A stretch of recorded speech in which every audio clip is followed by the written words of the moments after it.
So if you want to change the world, start off by making your bed. If you make your bed every morning, you will have accomplished the first task of the day. It will give you a small sense of pride, and it will encourage you to do another task, and another, and another. And by the end of the day, that one task completed will have turned into many tasks completed. Making your bed will also reinforce the fact that the little things in life matter. If you can't do the little things right, you'll never be able to do the big things right. And if by chance you have a miserable day, you will come home to a bed that is made, that you made. And a made bed gives you encouragement that tomorrow will be better. To pass SEAL training, there are a series of long swims that must be completed. One is the night swim. Before the swim, the instructors joyfully brief the students on all the species of sharks that inhabit the waters off San Clemente. They assure you, however, that no student has ever been eaten by a shark, at least not that they can remember. But you are also taught that if a shark begins to circle your position, stand your ground. Do not swim away. Do not act afraid. And if the shark, hungry for a midnight snack, darts towards you, then summons up all your strength and punch him in the snout, and he will turn and swim away. There are a lot of sharks in the world. If you hope to complete the swim, you will have to deal with them. So if you want to change the world, don't back down from the sharks. Over a few weeks of difficult training, my SEAL class, which started with 150 men, was down to just 42. There were now 6 boat crews of 7 men each. I was in the boat with the tall guys, but the best boat crew we had was made up of the little guys, the Munchkin crew, we called them. No one was over 5'5". The Munchkin boat crew had 1 American Indian, 1 African American, 1 Polish American, 1 Greek American, 1 Italian American, and 2 tough kids from the Midwest. They out-paddled, outran, and outswam all the other boat crews. The big men in the other boat crews would always make good-natured fun of the tiny little flippers the Munchkins put on their tiny little feet prior to every swim.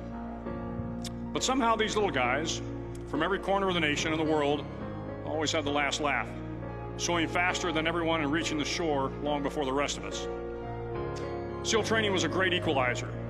Nothing mattered but your will to succeed, not your color, not your ethnic background, not your education, not your social status.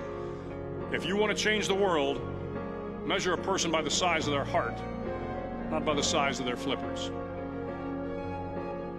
The 9th week of training is referred to as Hell Week. It is 6 days of no sleep, constant physical and mental harassment, and 1 special day at the Mud Flats.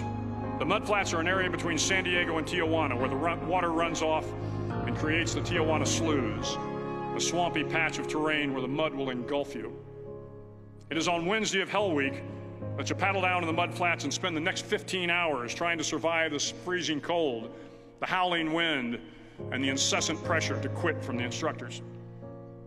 As the sun began to set that Wednesday evening, my training class, having committed some egregious infraction of the rules, was ordered into the mud.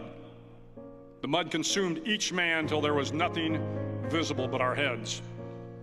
The instructors told us we could leave the mud if only 5 men would quit. Only 5 men, just 5 men, and we could get out of the oppressive cold. Looking around the mud flat, it was apparent that some students were about to give up. It was still over 8 hours till the sun came up. 8 more hours of bone-chilling cold. The chattering teeth and the shivering moans of the trainees were so loud, it was hard to hear anything. And then one voice began to echo through the night. One voice raised in song. The song was terribly out of tune, but sung with great enthusiasm.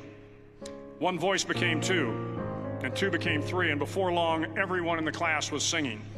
The instructors threatened us with more time in the mud if we kept up the singing, but the singing persisted. And somehow the mud seemed a little warmer, and the wind a little tamer, and the dawn not so far away. If I have learned anything in my time traveling the world, it is the power of hope. The power of one person, a Washington, a Lincoln, King, Mandela, and even a young girl from Pakistan, Malala. One person can change the world by giving people hope. Start each day with a task completed.